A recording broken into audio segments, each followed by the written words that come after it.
నమస్తే, నేను మీ జనం టీవీ శంకర్. తెలంగాణ రాష్ట్రంలో పార్లమెంట్ ఎన్నికలు ఆ ట్రెండ్ అంతా కూడా మొదలైంది. ప్రచారంలో వివిధ రకాల అభ్యర్థులు దూసుకుపోతున్నారు. దాంట్లో భాగంగానే కాంగ్రెస్ పార్టీ అన్ని సీట్లు ప్రకటించిన ఖమ్మం, కరీంనగర్, హైదరాబాద్ సీట్లు పెండింగ్లో ఉన్నాయి. అయితే హైదరాబాద్ సీటు దాదాపు ఖరారు అంటే వరంగల్, ఖమ్మం సీటు పెండింగ్లో ఉండే నిన్న మొన్నటి దాకా.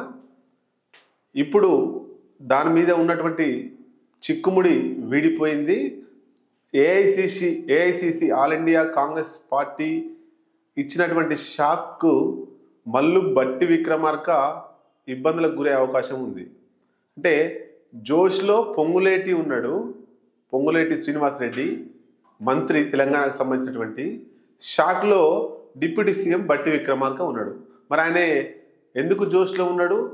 పొంగులేటి శ్రీనివాసరెడ్డి బట్టి ఎందుకు షాక్లో ఉన్నాడు? ఈరోజు చర్చ. మీ అభిప్రాయాన్ని కామెంట్ రూపంలో తెలియజేయండి. అయితే ఖమ్మం సీటు ముగ్గురు మంత్రుల మధ్య హోరాహోరీ నడిచింది. నాకు కావాలంటే నా అనుచరుడికి కావాలంటే నా అనుచరుడికి కావాలి. అయితే అక్కడ ఉన్నటువంటి రేణుకా చౌదరి, ఆమె కాంగ్రెస్ పార్టీ నుంచి వెళ్ళి వాస్తవంగా ఎంపీ ఖమ్మం సీటును పోటీ చేయాల్సిన అవసరం ఉండే. కానీ ఆమెను ముందుగానే అనూహ్యంగా రాజ్యసభకు పంపించారు. కాబట్టి ఆమె పోటీలో లేకుండా పోయింది. అయితే ఒక జిల్లా నుంచి, ఖమ్మం జిల్లా నుంచి వెళ్ళి ముగ్గురు మంత్రులు ఉన్నారు.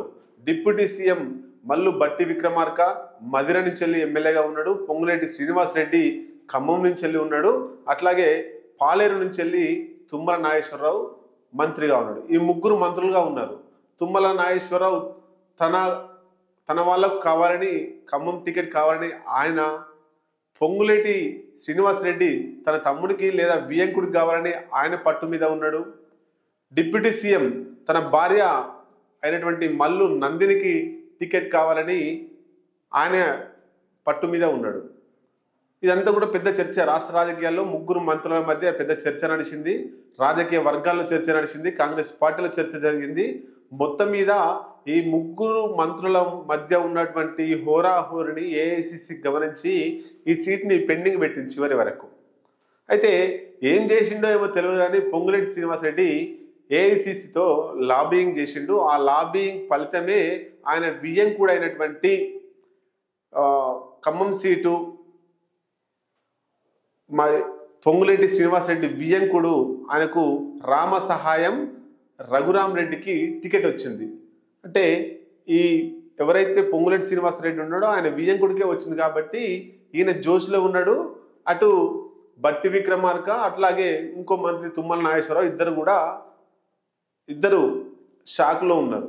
ముఖ్యంగా ఈ తుమ్మల నాగేశ్వరరావు కంటే ఎక్కువ షాక్లో బట్టి విక్రమార్క ఉన్నాడు. ఎందుకంటే ఆయన డిప్యూటీ సీఎం ఆఫ్ తెలంగాణ. కాబట్టి ఆయనకు రాకుండా రామ సహాయం రఘురామ్ రెడ్డికి వచ్చింది. కాబట్టి పొంగులేటి మరియు పొంగులేటి అనుచరులలో జోష్ ఉన్నది. ఈ బట్టి విక్రమార్క అనుచరులలో షాక్లో ఉన్నారు. మరి నిజంగా ఇక్కడ టికెట్ ప్రకటించడం అయిపోయింది. ఇటు తుమ్మల నాగేశ్వరరావు కావచ్చు, బట్టి అనుచరులు కావచ్చు, కాంగ్రెస్ శ్రేణులు వీళ్ళకి అనుకునే వాళ్ళు అంటే మిగతా ఇద్దరు మంత్రులు ఈ రామ సహాయం రఘురామ్ రెడ్డికి, పొంగులేటి శ్రీనివాసరెడ్డికి సపోర్ట్ చేస్తారా? సపోర్ట్ చేస్తేనే వాళ్ళు బయట రామ సహాయం రఘురామ్ రెడ్డి గెలిచే అవకాశాలు ఉన్నాయి, లేకపోతే ఓడిపోయే అవకాశాలు చాలా ఉన్నాయి. అక్కడ టీఆర్ఎస్ నుంచి వెళ్ళి నామ నాగేశ్వరరావు డబ్బు రూపకంగా బలవంతుడే. అటు టీఆర్ఎస్ జోష్లో కూడా ఉండే. అంటే ఆయన కూడా మచ్చలేని వ్యక్తిగా ఉన్నాడు. కాబట్టి నేను తట్టుకోవాలంటే ఇద్దరు మంత్రులు సపోర్ట్ చేయాల్సింది. ఎవరు? బట్టి విక్రమార్క చేయాలి, తర్వాత తుమ్మల నాగేశ్వరరావు చేయాలి. ఈ షాక్ గురయ్యారు కాబట్టి సపోర్ట్ చేస్తారా చేయరా అనేటువంటిది జనాల్లో చర్చ నడుస్తుంది. మొత్తం మీద జోష్లో పొంగులేటి ఉన్నాడు, షాక్లో బట్టి విక్రమార్క ఉన్నాడు.